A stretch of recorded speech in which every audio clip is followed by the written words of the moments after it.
시온의 대로 두 번째 시간입니다. 누가 시온의 대로인가? 손으로 악을 이기는 심령이라고 했습니다. 그 첫 번째로 내게 죄 지은 자를 용서하는 길이 시온의 대로로 가는 길이라고 했습니다. 이것이 시온의 대로입니다. 자기에게 죄를 짓지 않았는데 심히 미워하고 정죄하는 사람들이 있다고 생각해 보세요. 자신에게 악을 행하고 못되게 굴면 어쩔 수 없다지만 자기하고는 아무 상관도 없는데 발로 짓밟고 못되게 구는 사람이 있습니다. 오늘 주님 말씀에 나에게 직접 잘못을 했고 나에게 직접 피해를 주었을지라도 손으로 악을 이기는 사람이 시온의 대로로 나아가서 하나님을 만나게 되는 사람이라고 했습니다. 너는 나를 욕하고 비난하지만 나는 내 안에서 너를 용서한다. 나는 너를 이해한다. 이것이 손으로 악을 이기는 심령입니다. 사람과의 관계에서 사실 생각만 해도 괘씸한 관계가 있습니다. 그러나 이해하고 덮어주십시오. 가장 불행한 것은 사람을 사랑하지 못하는 사람입니다.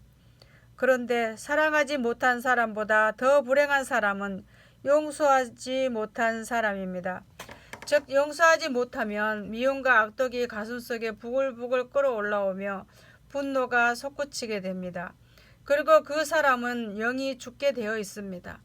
다른 사람을 용서하는 것은 상대를 위해서가 아닙니다. 사실은 나 자신을 위해서 용서하라는 것입니다. 부디 우리에게 죄를 지은 자를 하나님 주님이 우리를 용서해 주신 같이 용서할 수 있기를 바랍니다. 참된 용서는 그 사람의 잘못된 나와의 관계를 기억조차 안 하는 것이 참으로 용서해 주는 것입니다. 용서한다 하면서도 예전 일을 들추고 내게 말하는 것을 용서한 것이 아니라 잠시 덮어둔 것입니다. 이것은 용서한 것이 아닙니다. 사실 용서한다는 것은 힘든 일입니다. 그러나 나에게 예전에 했던 일들을 나의 감정으로도 기억으로도 안 놔야 합니다. 특히 부부 사이에는 더 그렇습니다. 부부 사이에서 이런 일이 생기는 것은 섬기는 사랑이 아니라 요구하는 사랑이라서 그렇습니다. 그래서 가장 가까운 관계일수록 용서하지 못하면 고통과 괴로움으로 서로를 죽이는 것으로 끝나게 됩니다. 부디 여러분, 마음속에 남을 용서한다는 것은 내 영혼의 평안과 사랑을 유지하기 위해서 그렇고 또 하나는 내가 용서해야 나도 용서한다는 것을 알아야 합니다. 사랑을 받았거든 사랑할 줄 알고 은혜를 받았거든 베풀 줄 알고 선을 받았거든 선을 행할 줄 알라. 이것이 진리에 대한 진실입니다. 그런데 나는 용서를 구하고 은총을 얻으면서 남을 정죄하고 미워하는 사람은 그 하나님이 계실까 묻고 싶습니다. 사단은 직접 범죄하는 쪽으로 유혹하다가 안 되면 미운 짓 하는 사람을 만나게 합니다. 그 마음속에 미움과 악독이 올라오게 합니다. 그러면 내게 있는 믿음과 사랑과 사랑이 소멸되어 가버립니다. 다 무너지게 만듭니다. 그래서 말라비틀어져 버린 심령이 되어버리게 합니다. 사실 그 사람을 미워한 것밖에 없는데 어느새 나의 영혼은 말할 수 없는 해골처럼 되어버렸습니다. 이처럼 용서하지 못하고 사랑하지 못하면 그것이 바로 사단의 공격이고 술수입니다. 내 영혼 안에 하나님이 주신 것을 다 잃어버리는 것이 바로 사람을 미워하는 것이고 정죄하는 것입니다. 여러분 이것을 잊지 마시기 바랍니다. 예배를 드리는 것이 중요한 것이 아닙니다. 예배를 드리기 위해서 여러분 마음과 신앙을 삶 속에서 영혼 속에서 만들어 나오는 것이 중요합니다. 그러므로 나에게 죄 지은 자가 있거든 내 기억과 생각 속에서 용서하시길 바랍니다. 그리고 용서가 쉬운 방법을 가르쳐 드리겠습니다. 여러분들이 주님께 어떠한 사람인가를 생각해 보시기 바랍니다. 주님께서 나 같은 죄인을 지옥 불구덩이에 집어넣어도 마땅한데 주님께서는 대신 죽어주시고 대신 생명을 바쳐서 용서해 주셨습니다. 이것을 한 번만 하신 것이 아닙니다. 우리가 죄 지을 때마다 그분의 영은 우리를 위하여 수천 수만 번 우리가 죄 지을 때마다 그렇게 하여 주셨습니다. 그런데 우리가 수없이 반복하여 죄를 지을지라도 주님은 미워하지 않고 너는 나의 자녀라고 말씀하시는데 우리는 부끄러워하지도 않습니다. 주님은 용서하시고 또 용서하여 주셨습니다. 그러므로 우리도 용서를 받았으니 용서할 수 있어야 합니다. 또 하나는 여러분, 우리가 누군가에게 억울한 소리를 듣거나 비난을 받거나 공격을 당했을 때를 생각해 보십시오. 화가 나고 분노가 치밀어 올랐습니까? 그러나 잠시 생각해 보거나 기도의 자리에서 뒤돌아보면 상대가 저렇게 말하는 것이 이해가 될 수 있고, 그렇게 내가 욕을 먹을 짓을 했구나, 오히려 살만했구나, 그러니 내가 비난을 받을 만하네, 그래서 용서하는 마음이 생기고 마음이 평안해질 때 있지 않았었습니까? 우리가 같이 싸우는 이유가 무엇이라 생각합니까? 그것은 언제나 나는 의롭고 상대는 잘못되었다고 생각하기 때문입니다. 그러나 사실 우리에게는 의라는 것이 있나요? 없습니다. 우리도 사실 허물투성이 아닙니까? 잘못이 많습니다. 그렇기 때문에 비난하고 공격하면, 거기에 분노하고 미워한다면 악에 대하여 악으로 지는 결과를 가져옵니다.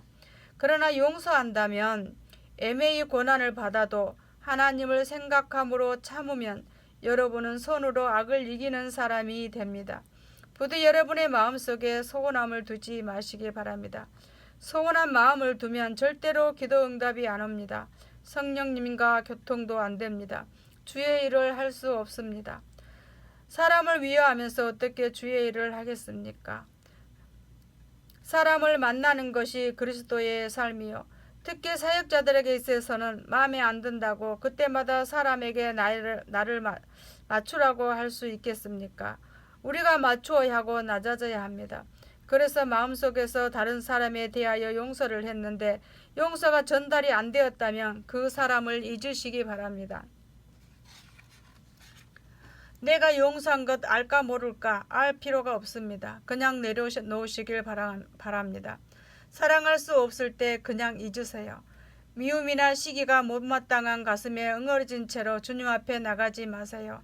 차라리 내 가슴 속에서 백지를 만드시고 나아가시길 바랍니다. 내 자신이 적극적으로 사랑할 수 없을 때는 백지로 만드세요. 또한 우리가 내게 악을 행하는 자를 사랑하는 것입니다. 내게 적극적으로 잘못했고 고의적으로 악을 행하는 사람이 있다고 합시다.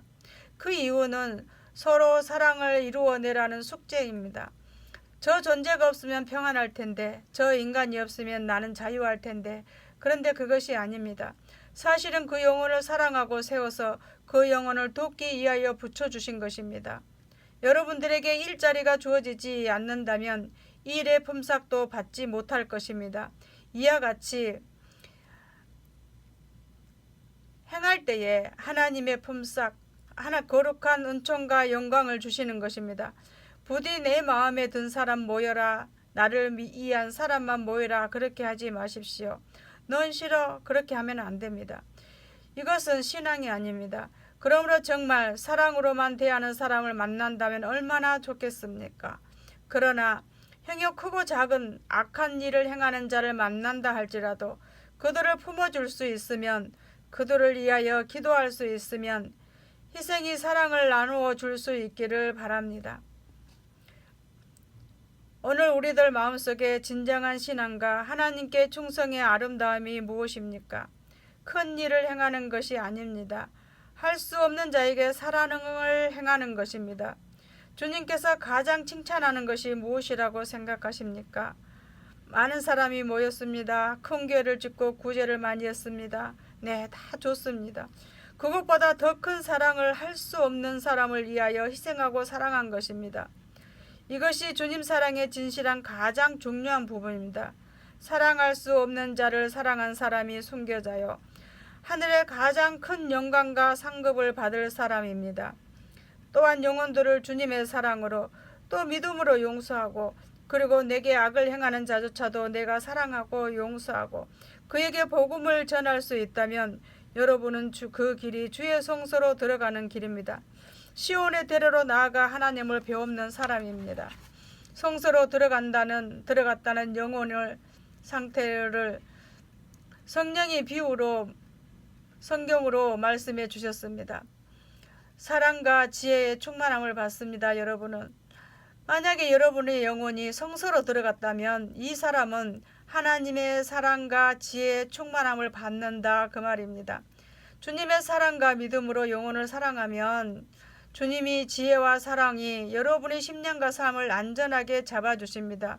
그럼 그 사랑의 지혜는 무엇일까요? 하나님이 함께 하시고 기뻐하시는 성전이 되는 것입니다.